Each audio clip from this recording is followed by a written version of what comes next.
The dragon could, sneak in while he's asleep and stab him in the head.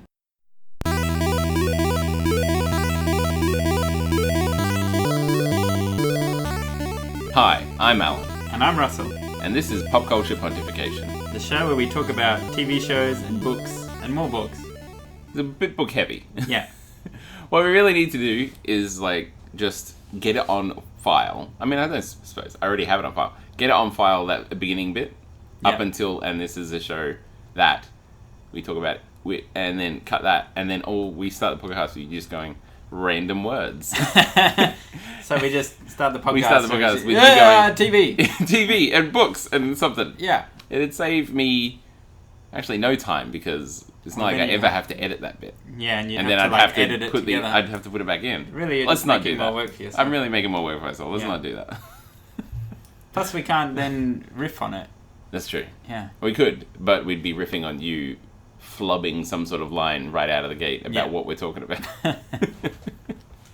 But no, this is Pop Culture Pontification. So why don't we pontificate about things that are pop culture related? Okay. Yeah. See, I've never said that before. That's something I wouldn't have done if we'd had it pre-recorded. The world would be a poorer place. That's it, yeah. Slightly richer now, I feel. At least even if it's only just you. It's like you're slightly richer as a person, having heard that. You talking to me or the listener? You, Russell. Okay. I mean, it can be to the listener as well if they feel richer for it. But I'm talking to you and them, I suppose. Podcasts are complicated. They are. What have you been watching / playing / doing? Well, I haven't done much playing of games because I have been lazy and not done that. Too lazy to play games? Too lazy to play games. I sat down on my computer and I booted up Fallout 4 and I was just like, I don't have the energy for this. And so I shut it down and went and watched TV instead. Fair enough. What did you watch? I watched I don't know if it's new, I don't know when it started coming out, very recently, a show called You, Me, and the Apocalypse. Is it related to You, Me, and Dupree? Yeah. Owen Wilson actually shows up for a brief really? cameo. No, he doesn't show up for a brief cameo. No, it is based around these group of people, and the world is going to end. Yeah. And it's announced there's a meteor that got hit by other meteors and changed trajectory is going to impact on the planet. Oh, no. In 30 days. And it's told from a bunker by this one guy. And then it's I can't believe, how do we end up here? Oh, I'm British. It's based in England. I suppose I didn't mention that. Okay. And then it goes oh, how did all this start? And then it skips back to the first day when they announced the fact that it was going to crash. Oh, so the guy is living in the bunker after the apocalypse. It's just about to happen. Oh, He's right. sitting down and was well, it's a minute to go now. This is fucked. Okay. It's the people on the news. And then it starts out with these 3 or 4 people, and they're all in different places. Including the guy? Including the guy, yeah. He's out there. He's a bank manager, and then he gets arrested by the cops because he looks like another guy, who's a high-level hacker and stuff like that. And How do you know? How do you know who's in the basement? The bunker? Oh, well, it starts out as just him, and then it shows 2 other people. Yeah. And those are the 3 people that you start off 30 days ago, 35 days ago, right. Whatever. And then you follow them, and it cuts back and forth between them, which is a little disorientating, I will admit. It sort of breaks the flow of it. But they do it pretty well. I only really started watching it because... Do you remember The Office, the British Office? Yeah. Do you remember the woman, the receptionist? I don't know her name. Yeah, the blonde lady. Yeah. Yeah. She's in it. Oh, okay. Yeah. So yeah, and there you go. She was in it. I was oh, this is pretty interesting. So I started watching it. Of the people in the office, Ricky Gervais obviously went on to Ricky Gervais things, and Martin Freeman became an international superstar. Which one's Martin Freeman again? The main guy. Oh yes, He's that's the what I Hobbit. say. Yes. Yeah. And Mackenzie Crook got to be in Pirates of the Caribbean. I don't know who that is either. He's the goofy guy. Oh, he he says- was the guy with the wood eye. Yeah. Yeah. Do you ever think there will be a boy born who can swim faster than a shark? I don't remember his character's name, but I remember that one. Okay. Yeah. Nobody else really went on to do... Well, she has been in a few things. The lady. the receptionist, whose names I don't know. Her name. We should. This is very disrespectful. I don't know her name, though, and I don't think anybody's surprised that I don't know her name. Alright, keep talking. But in regards to the American office, quite a few people went on to do other things. You know, Steve Carell. Steve Carell, for example, and what's his name? Rainn Wilson. Oh, yeah. He was like the counterpart to the pirate with the wood eye in the American version. What? What? Oh, no, I know who he was in the Office, but who was he in... What did he go on to? Oh, you said he was a pirate? Or was that just because of Mackenzie Crook? Yeah, Mackenzie Crook is the pirate, and Rainn Wilson, I think is his name, plays his counterpart in the American series. Right, okay. Anyway, Rainn Wilson went on to do other things. He's got like a relatively successful YouTube channel called something Pancake, Duck Pancake or something like that. Duck Pancake? I'm probably remembering that incorrectly, knowing me. But yeah, quite a few people in the American office went on to do other movies and stuff like that. Whereas I don't know anything about any of the other British ones. You have been on IMDb looking for this woman for about 30 minutes. What's taken so long?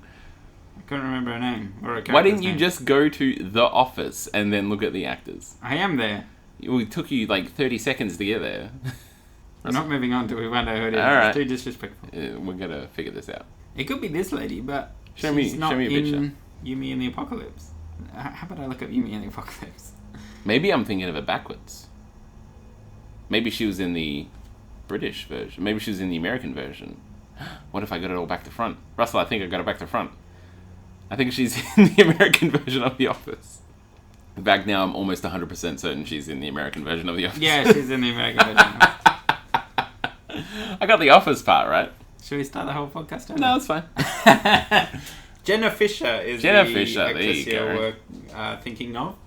That's Emmy-nominated actress Jenna Fisher, best known for playing the character of receptionist Pam Beasley in The Office US version. There you go. Yeah. Are you sure it's US? Yes. It starts out with the same letter, so you want to US double check version. that it's not UK?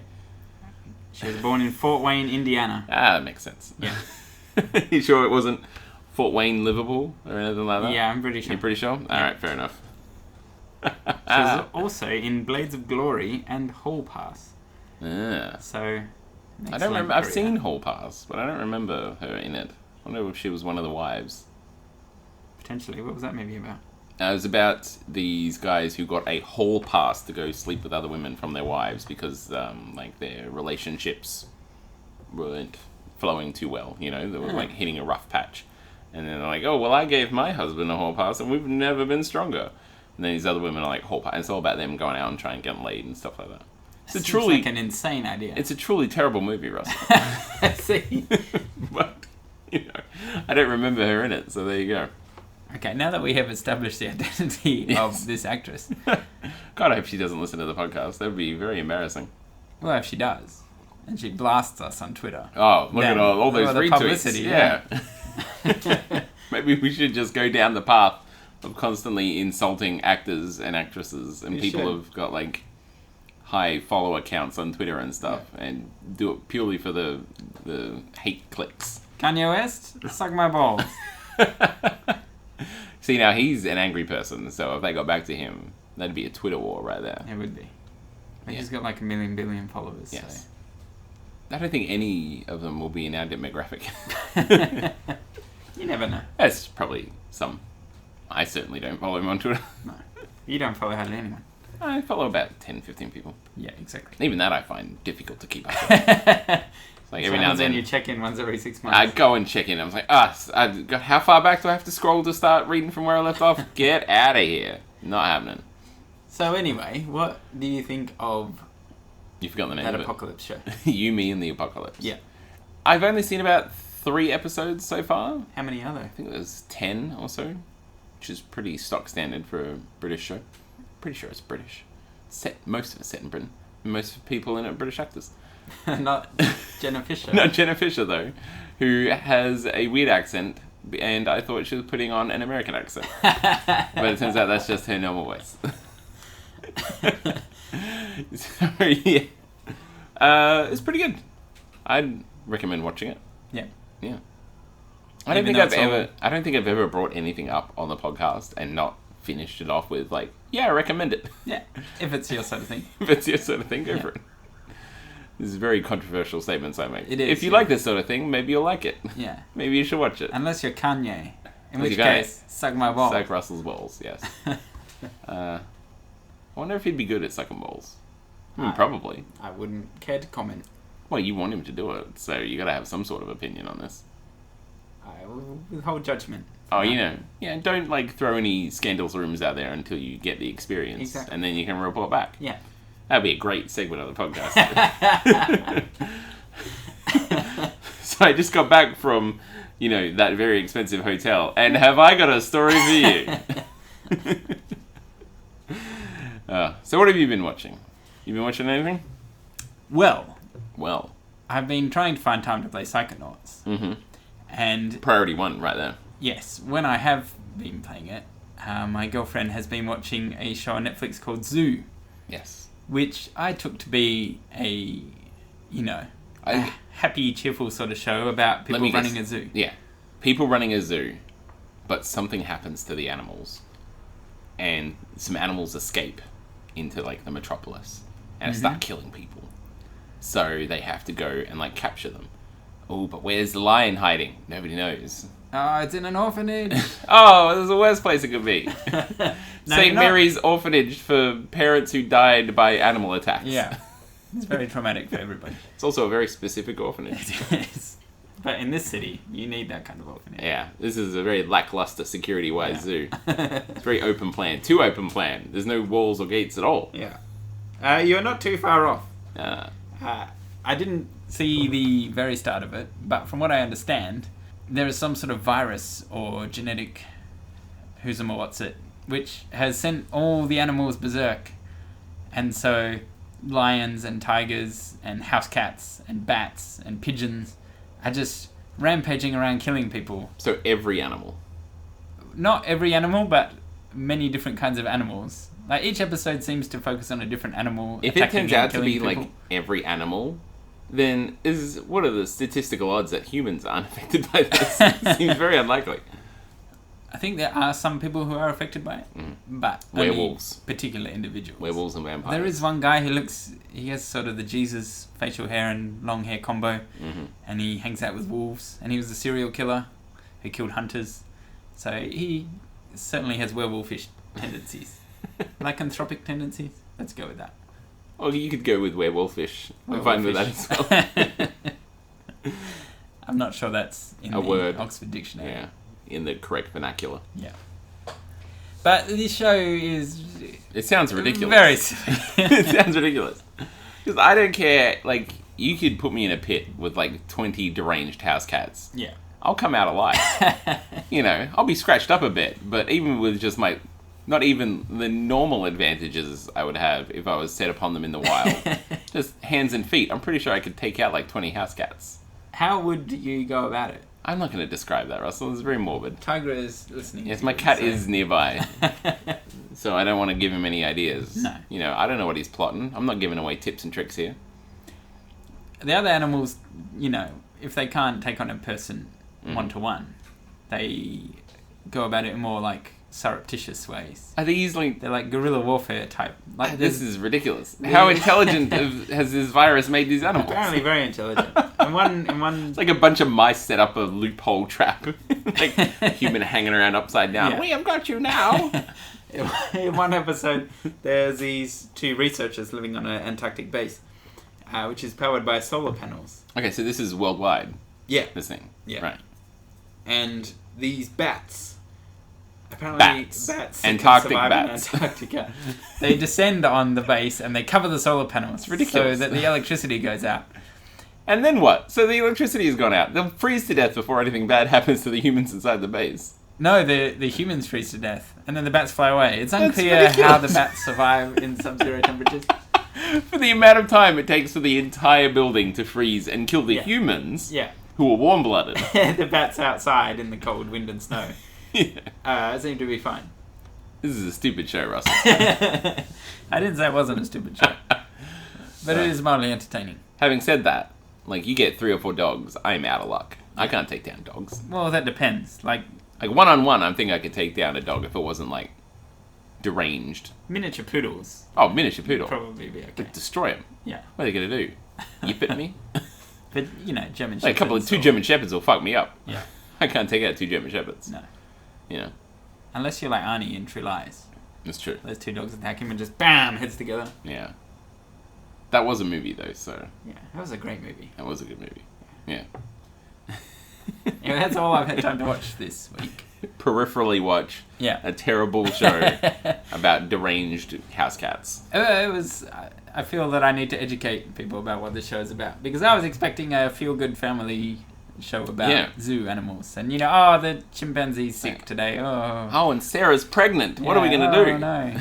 And then maybe a bit of, human romantic drama. Yeah. But, no, it's just animals, massacring Is there, people. an overarching plot or anything like that? Yeah, there's some sort of, evil pharmaceutical organization that is spreading this virus. And we're like, yes, and then we will sell the antidote for millions of dollars. Oh, everybody's dead. How unfortunate. The shark repellent spray. Batman will be the first customer. The only other thing that I've had time to do, because I just haven't really done anything. Been too busy. Oh, actually, that's the reason why I haven't had much time to do anything.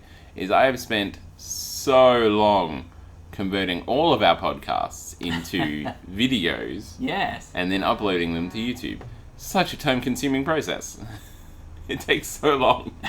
Does it really? It does, yeah. I can understand that the computer takes its time doing things, but do you have to be present?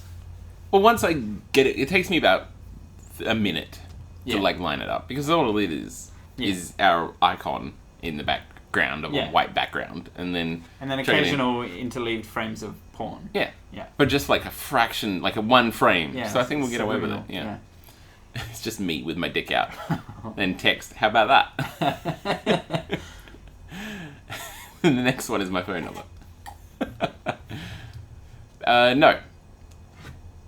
The time-consuming process is the amount of time it takes to process the video and save it onto the hard drive. And your computer can't be doing things at this time? Or? Well, I can do, but it just takes so long.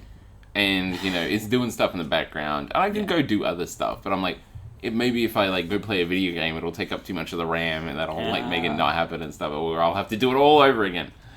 So you've been spending your week watching progress bars? Basically. Well, no, I go off and do other things. That's just what's been happening in the background. Right. And then, as they come down the pipeline, I then take that 400 meg video file or whatever it is and upload it to YouTube. Mm-hmm. And I'm in Australia, so the internet's shit. And I live in an apartment block, so the internet is even more shit. It's not shit everywhere. It's not shit everywhere. I have friends living in Vic Park. Oh, it's like Google Fiber? Yeah. NBN, man. Gotta get on it. Well, Vic Park's got Google Fiber, don't they? They've got the NBN. I don't know how I feel about it. If I had to pick, you know what I'd pick. It'd be Google Fiber. That's because you're an Android fanboy. Okay. I guess so. Anyway. But I live here, and it's shit here, so it takes so long to upload. So, it's just set that going, have to leave that window up. Yeah. Can't download anything while that's happening, So how have you been filling your time? Mostly just mucking about, watching TV, watching stuff. I recently discovered one of my favorite anime characters has been in a new anime series that I missed. It was in 2015. It was released. Yes, Lupin the Third, my favorite. Yes, many years ago I watched the incredibly famous movie, The Castle of Cagliostro. Yes, as one of the very first anime movies I ever watched, and I've liked his suave, debonair ways ever since. I always liked his friend with the hat. Oh god, I can never remember his name. Yeah, but everyone knows the friend with the hat. Yeah, he's a sharpshooter. Yeah. He's been around for a long time. And I look back into it, he's been around since the fucking 60s. Yeah. It's just crazy. He's pretty much been parallel with the James Bond films. I suppose so. He's a gentleman thief. Yeah. He's not a secret agent. No. But he often ends up in secret agent-like scrapes. Okay. If you say so. You don't think so? He's just, all he does, he just steals stuff. How is that secret Bond, japes? Well, the idea of infiltrating a well-protected facility is common to both. It's common to fucking Mission Impossible too. What's your point? I'm just saying that the suave ladies' man infiltrating a facility. Okay. But James Bond almost always does it by himself. Yes. Whereas Lupin the Third's got a team. Does he have a team? Yeah. I know he has the guy. He's got the gun guy whose name I can't remember. And he's got Fujiko. Yeah. Is the name of the chick. And he's got Goemon, which is the samurai with the sword guy. Yeah. Whose name I always remember because it sounds like he's a Digimon. Or a Pokemon. Or a Pokemon, yes. Not many of them end with Mon, though, which is... No, that's true. Yeah. Whereas almost all Digimons end in Mon. Ah, I see. So, I've been watching the 2015 version of that. Yeah. And it's very faithful to, like, the old art style. Like, it's just... Obviously, it's much higher resolution and quality. But it looks, art style wise, extraordinarily similar to the way that they used to draw it back in the old series and stuff like that. So it's pretty good.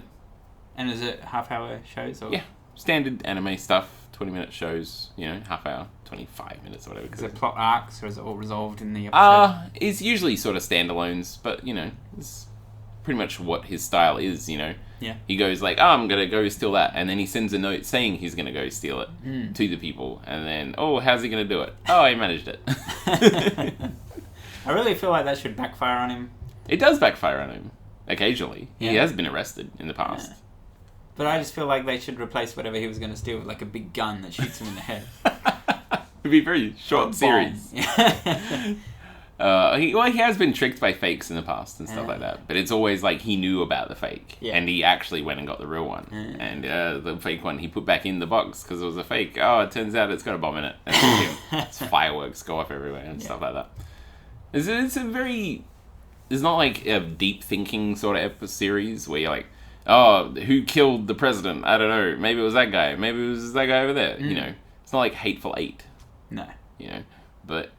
It's fun, it's light, it's like, he's this madcap sort of zany guy going about falling in love with whatever woman he runs across that episode and so on and so forth. Much like James Bond. So I'm drawing parallels between the guy who works for MI5 and the gentleman thief that's renowned world over for being the best thief in the world. MI6? Is it MI6? MI5 is the real security. one, yeah. You're angering me, Russell. We got told off by your girlfriend last week because we're arguing too much. Well, if he's like anything, it'll be like his grandfather, Arsène Lupin, who he's based off. Do you have no idea what I'm talking about? Nobody know who that is. Arsène Lupin? He was a famous thief in a French novel. I'll take your word. Famous French thief. And Lupin the Third is the grandson of Arsène Lupin. What about Lupin the Second? He was also a thief, but we don't know much more about him. Okay. But yeah, that's why Lupin is of mixed heritage of French and Japanese. Yeah, we can tell who's the real fan around here. We certainly can. This guy right here. I watched a couple of movies about 10 years ago. Well, Russell, I know what you're waiting for. I'm waiting for a seg.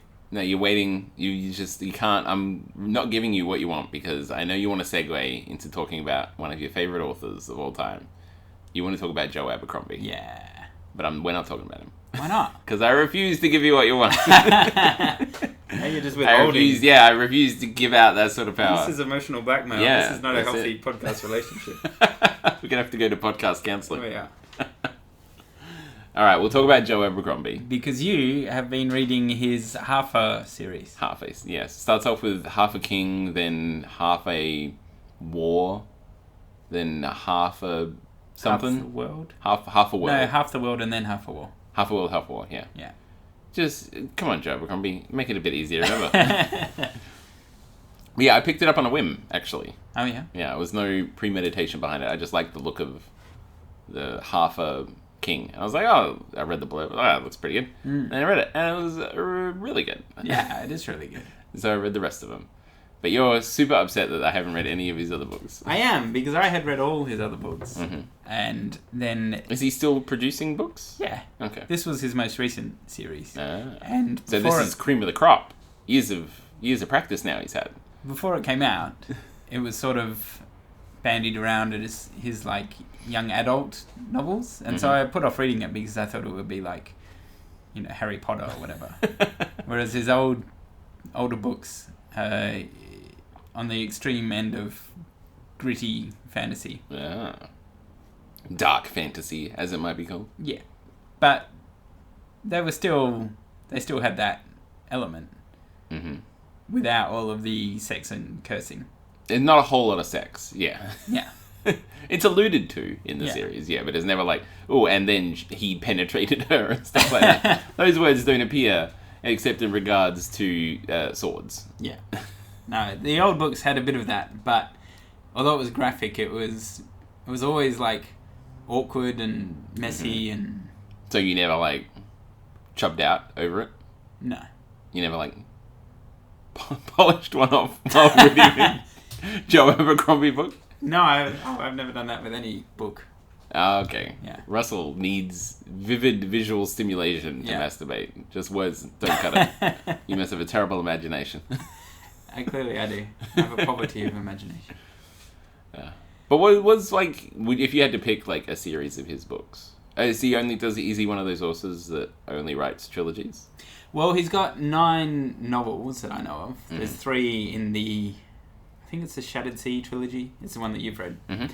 His first lot were the First Law trilogy, and they were like one story arc. You got 3 more books to go here. So he had 3 standalone novels between the 2 trilogies that were all part of the same universe as the First Law trilogy and featured a few of those characters. I'm always like hesitant in regards to that, like reading books where it's like, you read the book, oh, this is a pretty cool book. And then, like, some god character from whatever other series, you know, some guy who's, like, in that series is, like, so badass and just, like, fucks everyone up. And comes in here and he's just like, oh, hey, how's it going? I'll catch you later. No, when he does use those characters, they are used properly. Okay. Because usually they bring in, like, callbacks to other books, but they don't want to like make that character as important as the characters they've built up in the book. Yeah. So they're always like peripheral. It's like, oh yeah, Steel Bones. He's off on the other side of the city. Don't worry about him. He's just over there. Well, the first of the standalone books is about a group of mercenaries. Also, I'm totally calling Steel Bones as a band name. So Steel Bones. That's fine. It's pretty cool. My band's going to be called Gila Monster.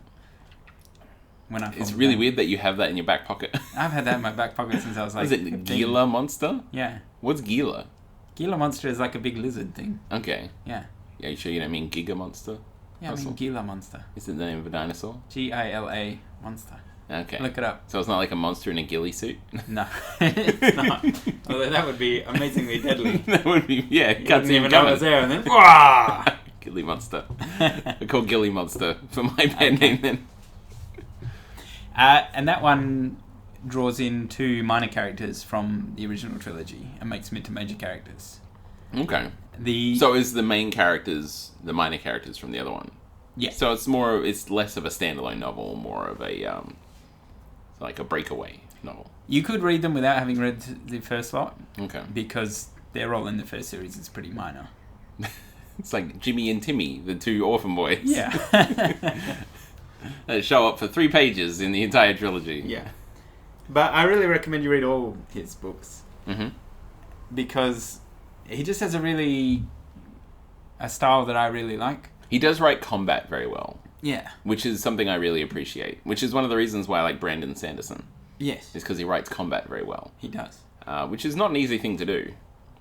To like describe 2 people or a bunch of people, like zooming around and firing rockets at each other or whatever. Yeah. You know, to do it well so it's entertaining, you can like follow the combat in your mind, but it still seems fast-paced enough that it's exciting. This isn't easy, but... No, it's not easy.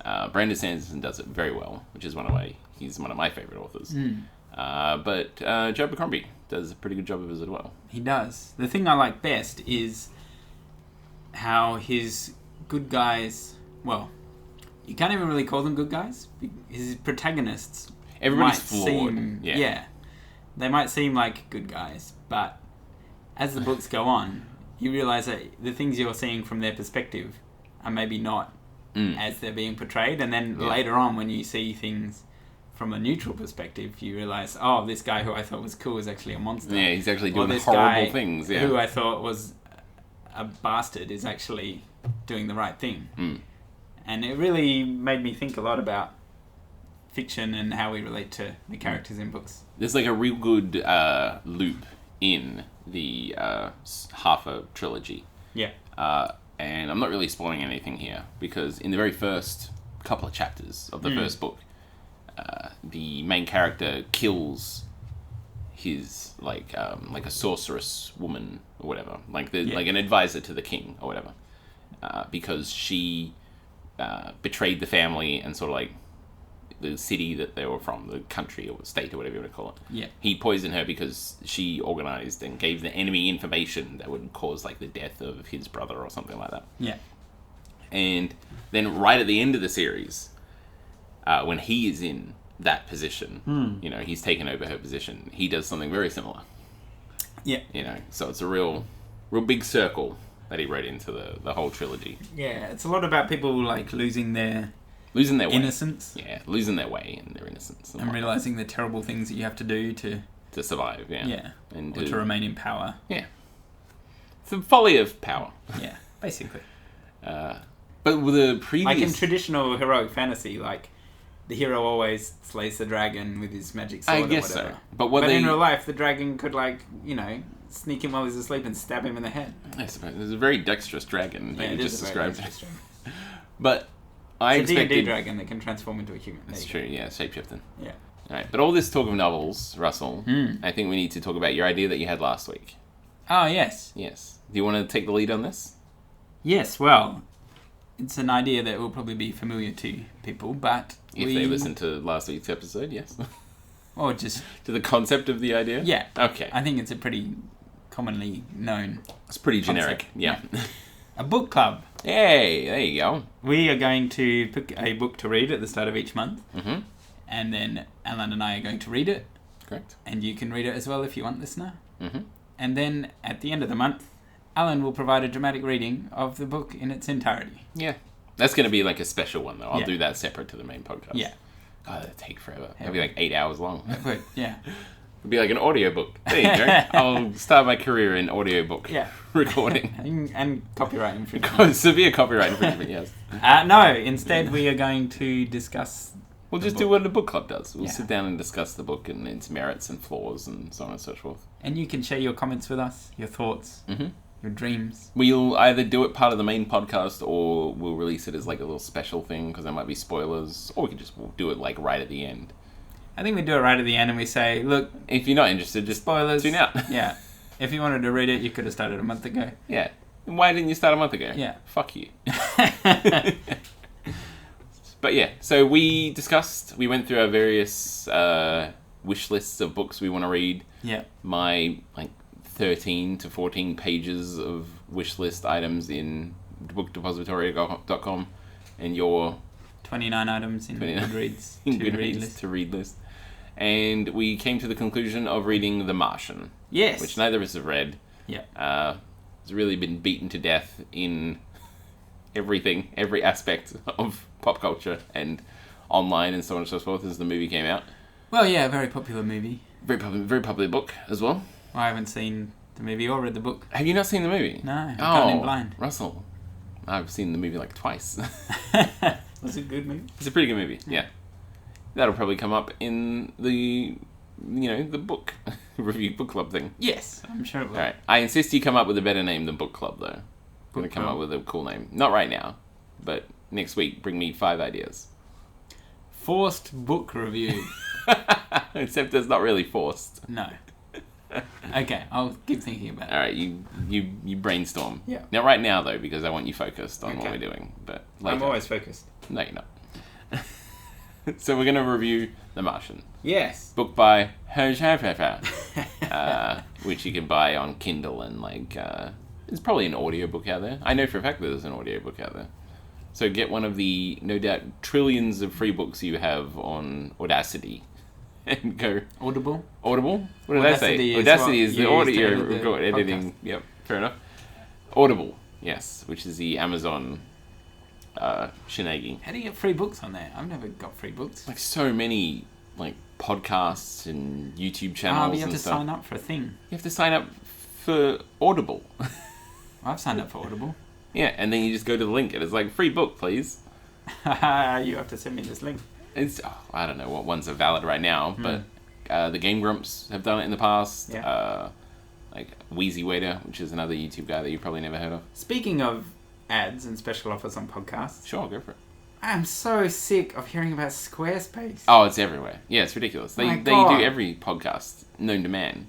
Like, I listen to at least 10 podcasts a week. It's like, this podcast has been brought to you by Squarespace. Yeah. Fun, easy websites. And this is for the last more than a year. Yeah, I've they're had really... more ads for Squarespace than I have anything else. Yeah, guess what, Squarespace? I'm not using you out of principle now. Because it's so fucking annoying. Your fucking ads. Sick of all your fucking ads. But if you want to sponsor us. Oh, absolutely, yeah. We'll go, this podcast has been brought to you by Squarespace. We love Squarespace. Except for your ads. We hate you. Yes. But I did look, when I was designing our website, when I was putting it together, because I do everything around here. So I'm kidding. When I was designing the website and putting it together, I did go look at Squarespace. Yeah. But I thought ahead, and I was like, what happens? How much would you have to pay if we wanted to like make this our own website? Yeah. Like, not a sub-website of theirs. And Squarespace is quite expensive. It's like $20 a month or something like that. Yeah. I'm paraphrasing. It's probably not that much. But then I went to like a bunch of other ones, some of which still send me spam emails to our group account for Popculture Pontification. So thank you for that. And then I found like Weebly, which is the one we're with. And they did basically the same job as Squarespace. But the like monthly cost, if we push it live, is like $5 a month. So, wait, there's a cost on Weebly? Say again? There's a cost on Weebly? If we went with just like popculturepon.com. Oh, okay, so it's just for the domain. Yeah. Right. It's like $5 a month. Yeah. Or something like that. So if we ever decide to push it live, then that'll be what our URL is. Yeah. And we'll be with Weebly. And it'll be cheaper in the long run. Yeah. So there you go, Squarespace. Don't need you. Suck our balls. Suck our balls. Really heavy on ball sucking today, Russell. Yeah. You got some fetishes you just can't manage to reach. Let's move on. Okay, the only other thing I have on here is we need to talk about our fitness challenge. Oh, yes. Fitness challenge updates. Let's get through this quickly. Yes. I've lost a bit more weight. I haven't weighed myself. There you go, at the end. I was going to do it before you showed up today. Yeah. Because this morning I woke up and I did the biggest dump known to man. And I was like, I was on the toilet for like 10 minutes just pooping. And I was like, man, I should really weigh myself after this. I did not. I forgot. And then you ate like 500 cheeseburgers. Yes, exactly that amount. What has your daily diet been like? I've gotten back into fruit smoothies. Yeah. I'm eating a lot of fruit via smooth method. Yeah. So hopefully that's alright. Like, that's one of my meals a day is a fruit smoothie. And the only like bad thing I put in it is a bit of honey. Yeah. Because honey's pretty good for you, I think. I'm not basing that on any science. I've just always been Bees given like it, so bees seem to be fucking all over it, and they fly around all day. They got lots of energy. Yeah. They never see. Yeah, where was the last time you saw a fat bee? Yeah. Well, in Britain. In relation to other bees. In Britain, they have big fat bumblebees. Oh yes, but that's what they're supposed to look like. It is. All bees are beautiful, Russell.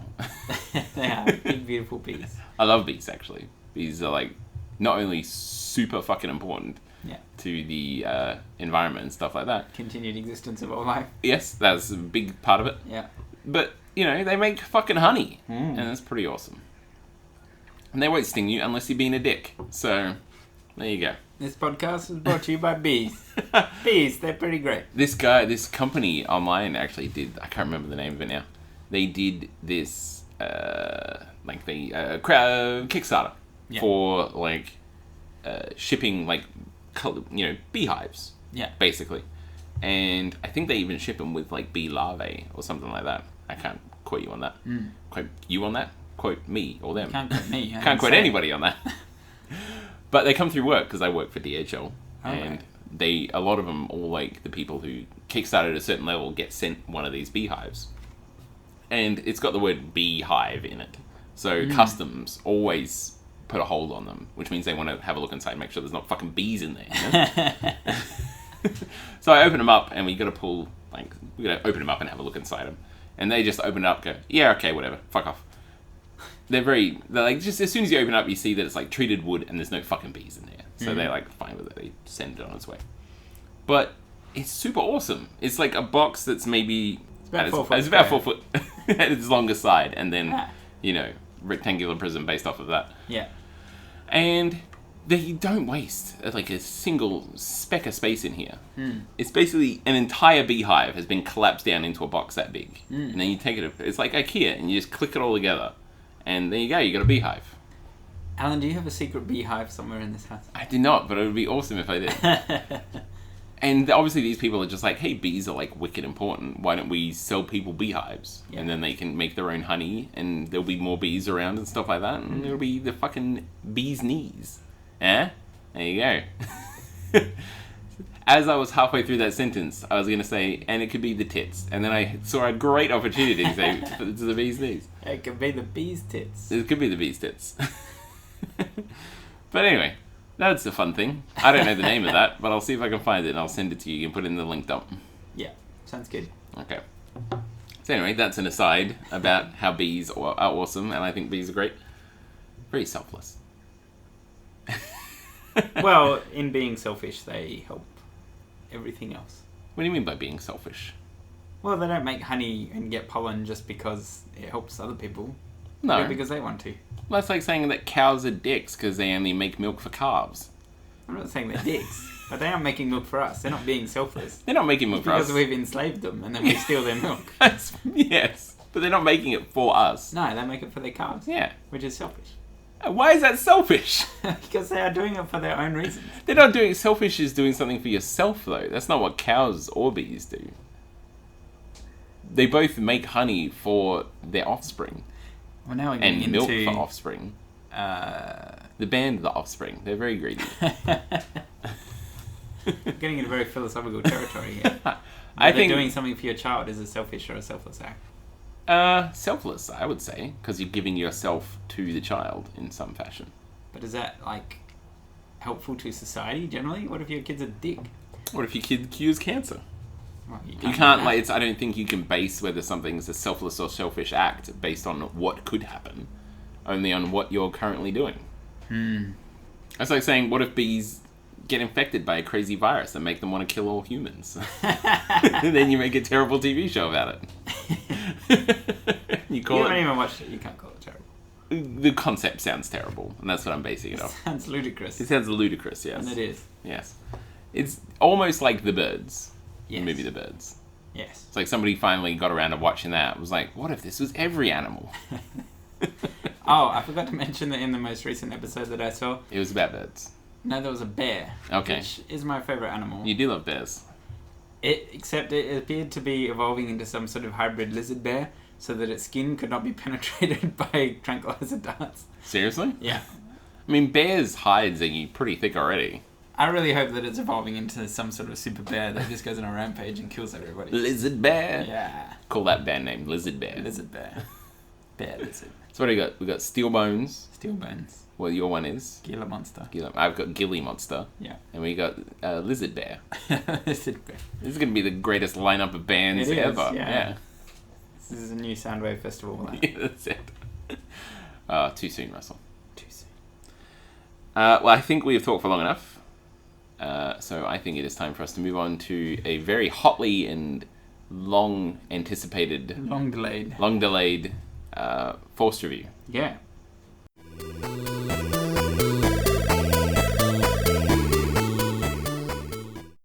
Forced review, Russell. The section of our podcast in which we force each other week about to review something that we haven't consumed yet and the other person has. And about 3 weeks ago, before I went on holiday, I gave you the heavy, the daunting, the delightful task of reviewing one of my favorite games of all time, Psychonauts. You did indeed. I did. Made by Double Fine and Tim Schafer. Yes, creative director on this and many other Double Fine games. Veteran of Monkey Island and Correct. That other one with the motorbikes. Full Throttle. That other one with the motorbikes. Yeah. I got there eventually. Well, I'm going to do my best to be sort of hands-off on this unless you reference me directly. Okay. I'll try not to butt in and tell you that you're wrong or whatever. You'll try. I'll do my best. I make no promises. Would not bet on it. I'll do my best. Okay, why don't you review one of the games most close to my heart, Psychonauts. And go. What a pile of shit. Podcast over. No, not really. I'm just baiting you. Yes, I understand. Psychonauts is a video game, Mm-hmm. which I played through Steam. Correct. It was also on PS2 and Xbox, Mm-hmm. I believe. I initially played it on Xbox, yeah. I do have a PS2 copy, but my PS2's not set up, so... Fair enough. Laziness on your part in regards to this? Basically, yeah. I've got so many PS2 games that I never played because I was working at EB at the time. And, a legendary game would come through and be like, I'll add that to my collection. And it just sat on the shelf. I have never owned a PS2, shockingly enough. Really? Yeah. It's the greatest console of all time. So, yeah, I know. I just never got around to it. Okay, fair enough. Now it seems like it's too late and I can't go back. It probably is. Well, if you win the challenge, I'll be happy to buy you a PlayStation 2. I think, what are they, like $50 nowadays? Maybe, yeah. Yeah. We'll probably get one at Cash Converters. $20. Yeah, something like that. Psychonauts. Psychonauts, video game, PS2, Xbox, Steam. It's a Double Fine game, which Yep. is both meaning it's made by the company Double Fine, and it has all of the qualities of a game made by Double Fine. Wouldn't any game made by Double Fine have the qualities of games made by Double Fine, even if it was terrible? Well, It's still their qualities, because they made the game. It doesn't hold with every studio. I suppose it's true. A lot of development studios, they have staff turnover and they just make whatever game is given to them by the publisher or whatever. Like the people who make the FIFA games. Yeah. As we've discussed in the past, I think those are not real video games. I'm tempted to add that to your forced review watch list. Alright, go on. I'll be good. The art direction on this game. Actually, I should say what it's about first. So people have some sort of context. If you can summarize it, it's a very complicated game. Yeah. Psychonauts is a platform game based at a summer camp for wannabe psychonauts. Psychics. Yeah. Summer camp for young psychics. Training to become psychic super agents. And the main character, the protagonist of the game, is Rasputin, or Raz for short. I forget what his last name is. I think it's mentioned. I don't know if it has been. Anyway. Bad, doesn't matter. Raz has run away from the circus to become a psychonaut because he has psychic powers and it is his dream to become a psychonaut. Yes. But, he's got very, very high latent powers. Yes. He's very strong. The reason he had to run away is because his family, and his father especially, hate psychics. Because psychics killed his something or other.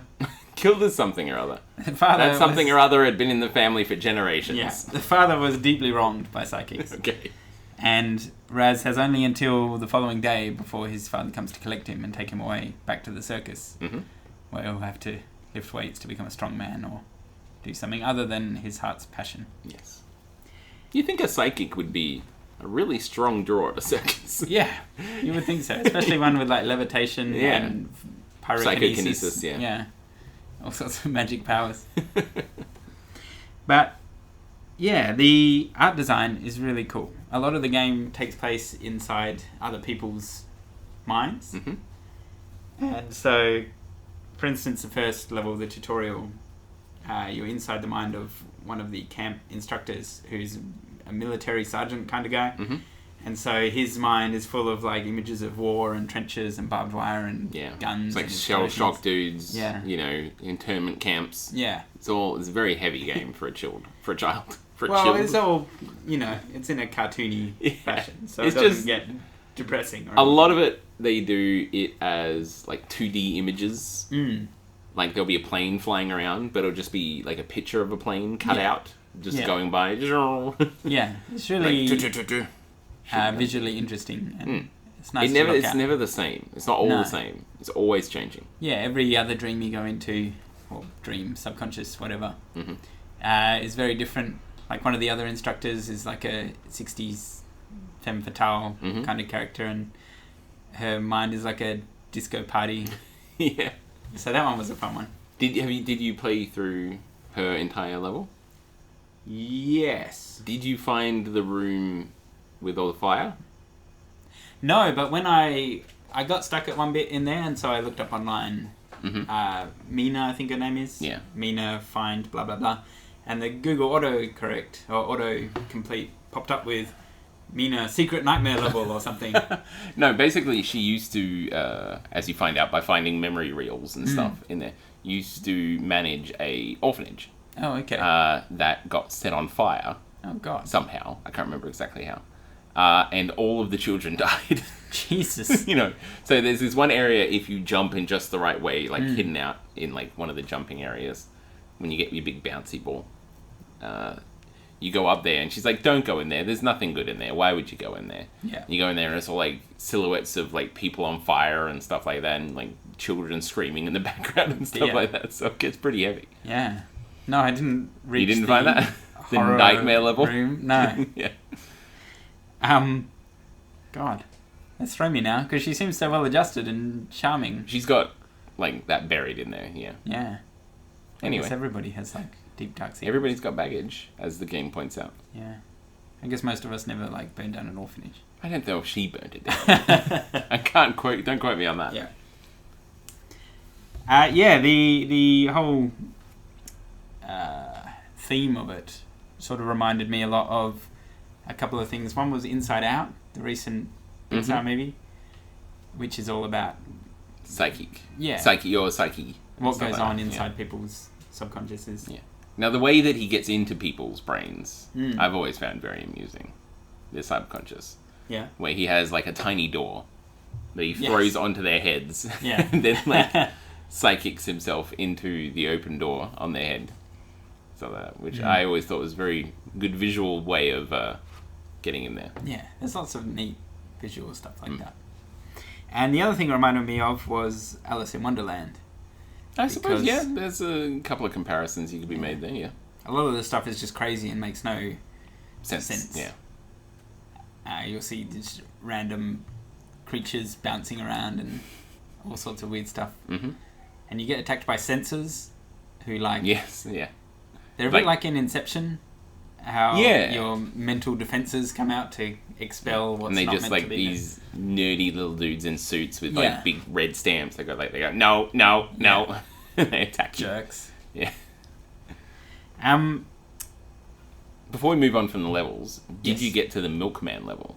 No. You didn't get that far in the game? No. There's this great level where you run across this guy who's a milkman. Yeah. But he's paranoid as fuck. Okay.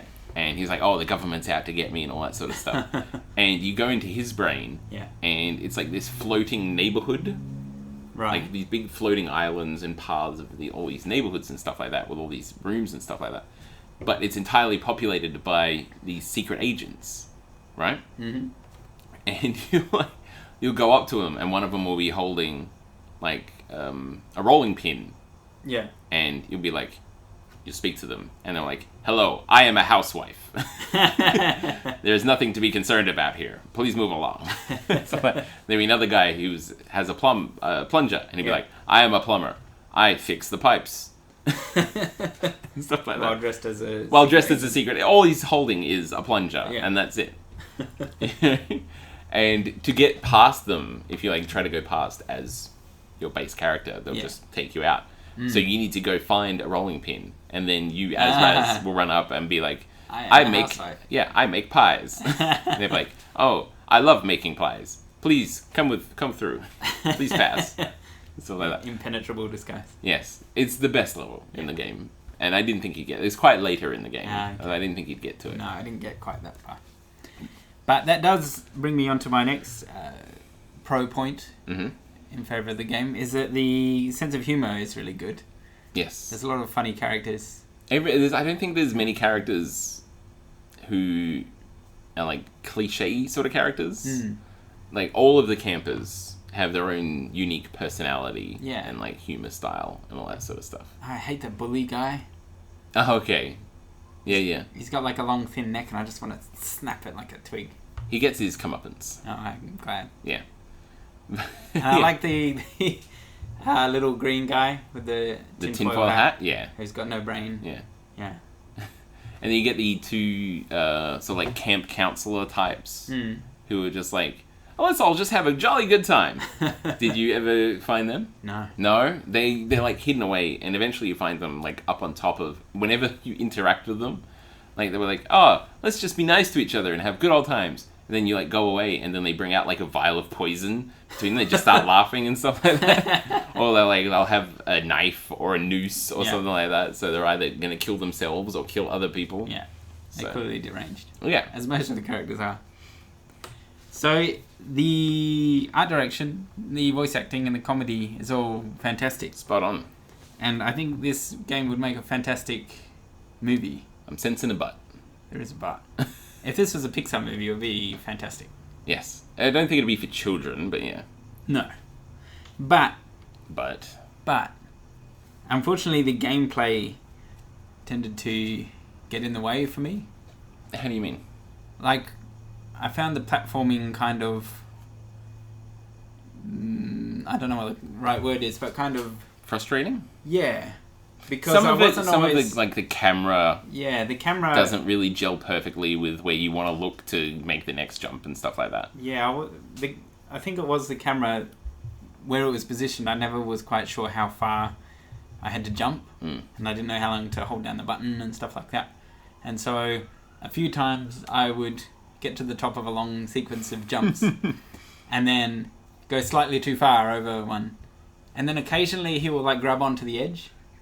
But then sometimes he just won't, even though it seemed to be the same positioning. I had fall all the way down to the bottom. I had a lot of trouble with the ball bouncing around the ball. levitating ball. Levitating ball, which allows you to jump really high and stuff like that. But it also like you try to stop and you like keep rolling when you hit the back button, which makes sense because you're on a moving ball. Yeah.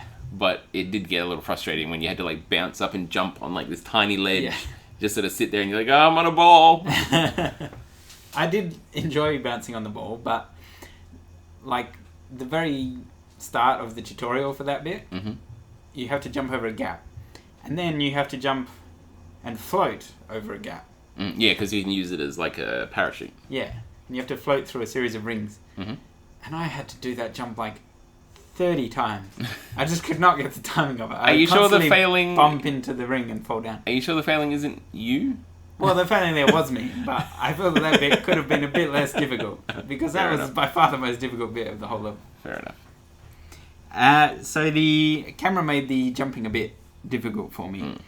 And I'm sure this came out before Assassin's Creed and the Ubisoft genre of Almost game. Absolutely, yes.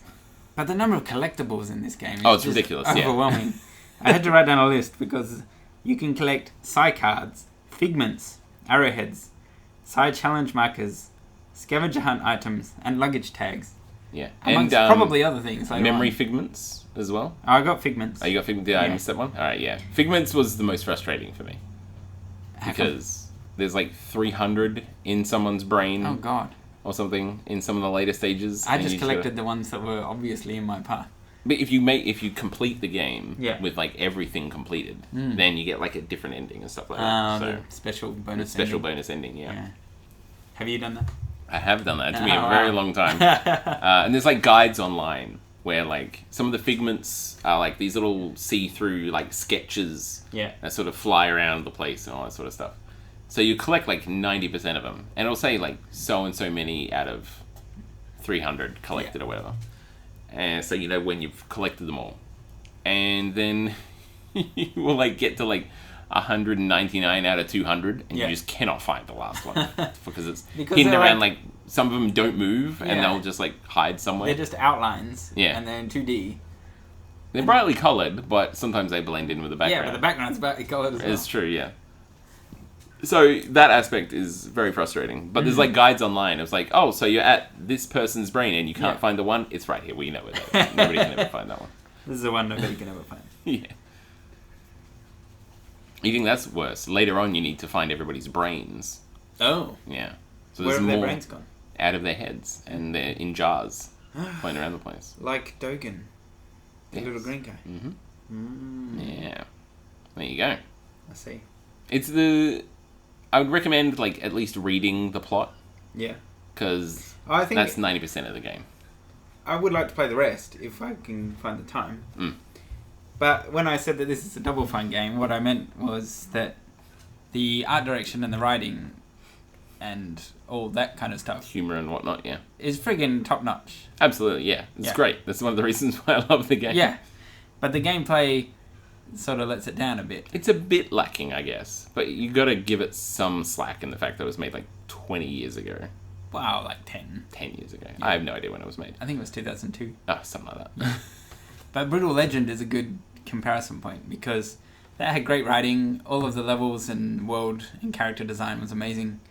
But then you had to do these stupid RTS bits. Yeah, I remember you complaining about them on the podcast, yeah. And in Double Fine games, they always seem to try and cram as many genres. As many different genres of game style as they can in one game, yeah. Which works out really well because, in my mind, it works out really well. For the most part. Yeah. Because in Psychonauts, there's like 4 or 5 different sort of game types crammed in there, you know. And, you know, for the most part it works, but I suppose you can't hit 100% hit rate, yeah. So, I do like the game. I did enjoy it. Do you have any other negatives other than kind of funky gameplay sometimes? No, well, I think there's too many collectibles and I don't really understand what I should focus on doing. Like, how much is an arrowhead worth to me? Yeah, it's sort of like something you intuitively pick up as you play more of it. The one thing that this is the thing that shits me off, is that you collect mental baggage in people's brains. Yes. And you also collect tags to match up to them. Yes. Right? But the animation when you like find a matching pair is like 20 seconds long. And the first time it happens, they're like, these two different things are like super happy to see each other. They're like anthropomorphic. They bounce around and then they loop together, click together, and then they zoom off the screen. Yeah. And like first time you see it happen, it's like, oh, that was great. Congratulations, I found a thing. But after like hundreds of times? Every time you find a matching pair, it goes through the same animation over and over again. And that is something that really shits me off whenever I play it. It's like, because now I've played it like 3 or 4 times. Right. So I'll go back and I'll play it again, and I'll find a matching pair, and I'm just like, come on. All right, yes, I know you're happy to see each other. Get off the fucking screen so I can go do something else. It's very tedious. I see. And that is the thing that I hate about the game. I haven't quite reached that stage yet. Well, you would have. Oh, as in it's reach the stage where it's frustrating? I haven't reached the stage of frustration. Yeah. So far, like, there have been repeats, but it hasn't happened so often to be irritating yet. Fair enough. Yeah. So yes, I think the squiggly camera put me off, and there's too many collectibles. But otherwise... If not collecting everything bothers you, then this is a terrible game for you. But if you don't give a fuck about that, and just want to play the game... Can you play it through without... If you just play through casually and don't try to collect everything, you can absolutely, yeah. Okay. If you just collect things as you come across them, then that'll be fine. Okay, good. But don't like hunt through to find like every bit of mental cobweb. No. Because that'll take you forever. And you'll still finish the game quite easily. I think I will play the game until I reach... Frustration? Yeah. I've heard about some sort of meat grinder level or something. There is a meat level, yeah. Which is apparently very difficult. That's near the end of the game, though. Oh, okay. Yeah. Well, I'll get that far. Okay. Yeah, hopefully. But yes, I did enjoy this game quite a bit. Yeah? Yeah. So I think we've reached the point where we have to bite the bullet. And how many brains in jars out of 10 do you give Psychonauts? And don't cop out by saying, oh, I don't know what to give it. Maybe it was better. Maybe I don't have enough experiences. You've had 3 fucking weeks, Russell. Okay, then cards on the table. We'll give it, in 10 jars, there are 8 brains floating around. Okay, the last 2 are waiting for you and me to give our brains to the cause. Yeah, one is Mike Allen, one is Mike Russell. Sure. Yeah. Yeah, I'm happy with that. I'm not going to lambast you. It really doesn't matter whether you're happy with it or not. Well, it does to me. Because if I'm not happy with it, you'd hear about it. Yeah. Forever. Forever, yes. Yeah. No, I'm happy with that score. Yeah. It's probably the highest rating I've given her. It is. I think it's absolutely the highest rating you've given anything on this thing. Especially Detention of the Dead. Oh, God. The movie of the podcast, because it was the first thing we reviewed. The worst movie I've seen in a long time. Yes. But now we get to flip the tables. We do. And you get to give me something to review. And you've cleverly decided to start making a list of things I to have, give me. so that I don't get stuck. And I have the naughty list and the nice list. Oh, really? Yeah. Like, if I've been a good boy, I get one of the nice ones? And since Psychonauts was a relative pleasure to review... You haven't checked this list with me now, so you're still going to look like a fool if I've seen what you're about to give me. I think there's almost no chance that you've seen this. Alright. It's another Mr. T movie. No. It's an indie movie that came out a couple of years ago. Okay. It's called Blue Ruin. Never heard of it. Okay, good. There you go. It's Blue Ruin. a revenge movie, but not your Is it like daddy's revenge movie. Is it like blue, as in there's a lot of swears? Blue the colour. I don't remember that much profanity. Could be a real double layer there. There's a bit of violence. Having said that, when I was on holiday, I finished watching Jessica Jones with my girlfriend. And I didn't realize until after we watched like 4 episodes in a row and then went back and watched something else. Yeah. That movie's just got a blue tint, that series. It's just got a blue tint. Yeah. Constantly. Yeah. It's just like watching it. Oh, let's go watch something else. Alright. Blaring bright colours in my face. Jesus. Well, every time the Purple Man's on screen, just about, there's a purple. I suppose so, but blue and purple are like close enough that it's not so jarring. Mm. But yeah.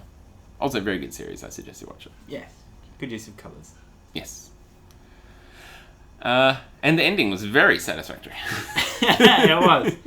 I was worried they were going to like... Make him come back? Just wuss out and like, there's a He recurring villain. might be. Recurring villain for the next 13 seasons. The exact conversation I had with my girlfriend. Yeah. Where she was like, if they fucking wuss out on killing this guy, I'm not watching the second season. Which I think has been already greenlit for a second season.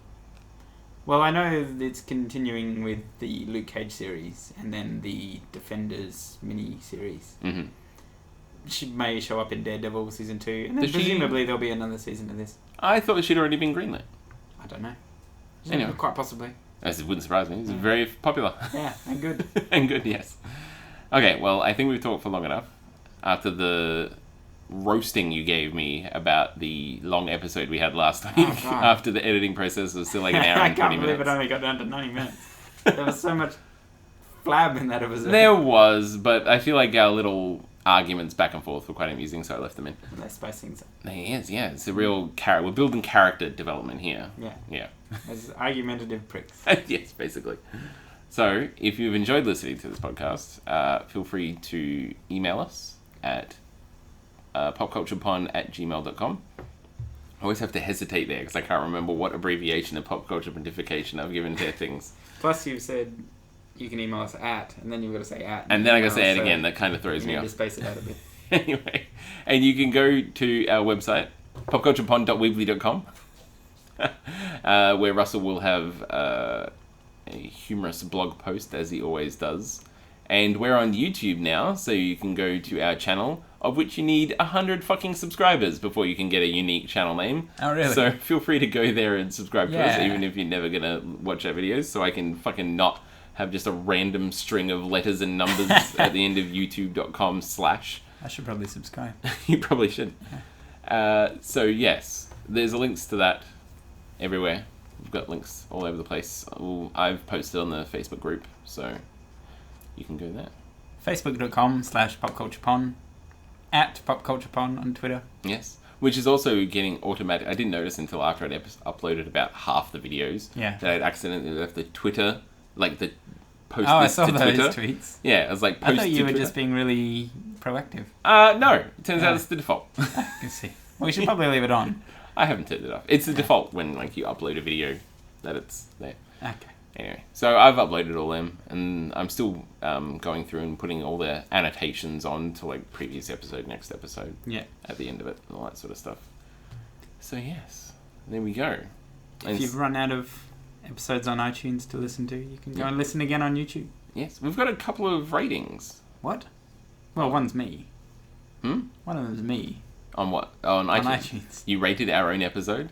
Yeah, 5 stars. Oh, Russell, this is a bit cheating. It's not cheating. Okay.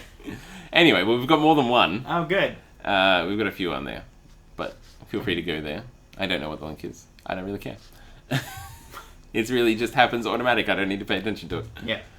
So yes, and if you have enjoyed this podcast, come back next week for another episode of Pop Culture Pontification. See you then. Did you really go and 5-star our own podcast episode? Yeah. That's fucking great. Why haven't you done it to everyone then? You don't do that on iTunes. You just 5-star the series.